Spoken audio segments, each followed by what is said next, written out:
Season with salt, season with salt, What's up? This is Dominique Beaumonte, and you are listening to Season with Salt, the podcast. You are listening to Season with Salt, the podcast. My name is Dominique Beaumonte, and I am your host. And today's episode is a special one, as I want to just take a moment to honor the man that helped to shape my ministry and certainly the lives of countless others. And that is none other than my beloved pastor, Dr. Bennie L. Toliver. I'm titling this episode Road Work Ahead because of a lesson that Pastor Toliver taught me early in my ministry that I wanted to share with you all. And it's a lesson that has stayed with me ever since I had this interaction with him. And to be honest, it's a lesson that continues to guide my ministry and my experience. So here we go. It was during the early days of my ministry, of course, and I was still finding my footing. I was wrestling with the weight of delivering messages that I really wanted to resonate with the congregation. And I was struggling with the pressure of choosing the right topic, the right scripture, and of course the right words. And all that felt really overwhelming. I wanted to make sure that every sermon was impactful. I wanted it to touch the lives of the people that I was ministering to in the same way that so many of the sermons that I had heard from Pastor Toliver had done, and especially how those messages had touched my own life. So one day I had the privilege of driving Pastor somewhere. I can't remember where it was. It was just the two of us in the car. And for me, first of all, just the honor of being able to drive him places was one thing. But the opportunity to ask him questions about ministry was something that I always look forward to. I think in the beginning, I remember driving him, and I got some admonition from some of the other armor bearers, like, let the pastor rest, don't overwhelm him with a bunch of questions. But over time, I think that my assumption is that either the pastor was concerned about his safety, so he needed to stay up and keep me talking, or he really wanted to pour into me knowledge and wisdom that he had gained throughout his ministry. So I remember turning to him and saying, Pastor, I'm struggling with choosing sermon topics. For me, it is extremely hard to know, how to pick a sermon topic that is meaningful, that is engaging, that connects with the congregation. He seemed to already always do that so perfectly. So I wanted to know from his perspective, Pastor, how in the world do you do that? If you know him, he didn't answer right away. It was like he contemplated for a while. Instead, he looked out of the window. I will never forget this. He looked out of the window for a moment as if he was contemplating something. Then he simply said, "You see that sign right there?" And I followed his gaze and tried to keep my eye on the road. There's this big orange sign that said, "Road Work Ahead." At first, of course, naturally, I didn't understand because my pastor had the knack of asking you a question that you think you know the answer to, but there's another message that he wants to share with you. But I knew where he was going, and so I thought, all right, Pastor, yes, I do see the sign. He had um, a different way of turning things that were ordinary into something like really, really profound. And he started to explain. He said, you see, God is always speaking, and sometimes we're focused on trying to hear him in an extraordinary way that we miss him in the everyday life. And he said, that sign right there that says road work ahead, that's a sermon waiting to be preached. He went on to share with me the value of seeing beauty in everything that God created and all occurrences that are happening around our lives. And he said that life itself is full of sermons if we're willing to pay attention. And I think that was the focal point that he was trying to get me to understand, is that you will miss many sermons in the monotony of life if you fail to pay attention. The road sign wasn't just a warning about construction ahead, it was a reminder that God is always at work. It was a reminder that God is preparing us for what's coming. It was a reminder that He guides us through detours. It was a reminder that sometimes slowing us down so that we don't miss something is important. Um, he then said to me, and I remember this like it was yesterday, he said, "Let life inform your preaching."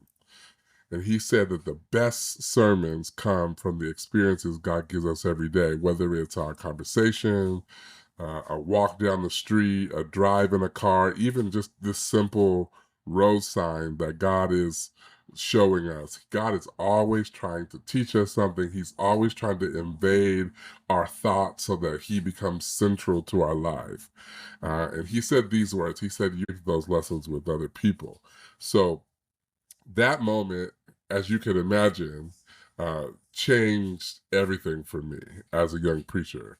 First of all, it lifted the burden off of my shoulders because I realized that I didn't have to work so hard to come up with things. I just had to live, and I had to trust God, and I had to be cognizant of what was happening around me. Most of the things that I was searching for was right in front of me, woven into the fabric of my everyday life, and I just had to open my eyes and see it. And then trust God to reveal to me His message through ordinary things. Since then, of course, road work ahead has become more than just a memory. It's become a metaphor for my entire ministry and my journey. And it reminds me that God is always preparing the way, even when we can't see ahead. And it reminds me to trust the process. It reminds me to slow down when needed and to allow life's experiences to really shape my preaching. And so I didn't really want to make this episode too long, but I want to honor my pastor. And I want to also encourage all of you to take lessons like these to heart and to look for God to deliver to you insight uh, just from the ordinary. Let life inform your faith. Let life inform your action, and then remember that just like that road sign holds a powerful message, so can simple moments of your life. I'm thankful to God for the wisdom, the guidance, and all of the things that He allowed me to experience through my leader. And while this is a tribute to a remarkable person, it's also a testament to the fact that uh, we need to further uh, encourage cross-generational connectivity. Every young preacher needs an old preacher to pour in their lives. Every son needs a father. And sometimes you don't, the father that shields you and carries you through ministry, not necessarily the person who birthed you. It might be that that person comes alongside you throughout your life or your ministry. It might be that you find the person. It might be that the person finds you. But whatever the case, it's important to open your heart to being guided divinely by someone who God has put on this earth to really lead you. And I think in this season of life, I was thinking about just this.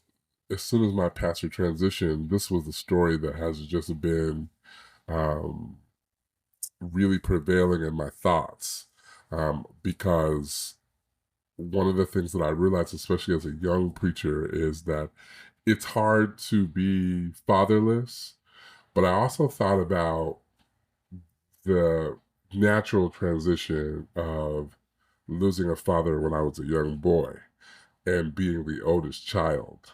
And I remember um, the angst of going to his funeral and sitting in the front seat of the limo and feeling really detached emotionally, because there was something about this experience that reminded me that it was time for me to grow up.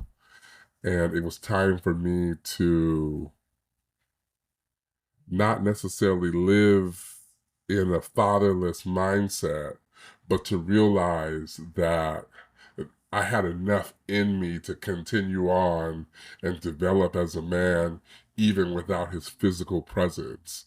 And I think of that, and it's not to say that I'll never have another spiritual father, but it is to say that I'm cognizant of the fact that God placed that spiritual covering in my life for a season to prepare me for not just this phase of life, but a phase of spiritual parenting for which the table will turn and I will be the parent or I will be the father. And so I'm forever grateful for that. And I have a lot of different lessons that I learned from Dr. Toliver that perhaps I'll take some time to uh, share one of these days, but that's one of them that resonates with me, especially uh, having just been on the heels of his death and really reflecting about the impact that he's had on my life.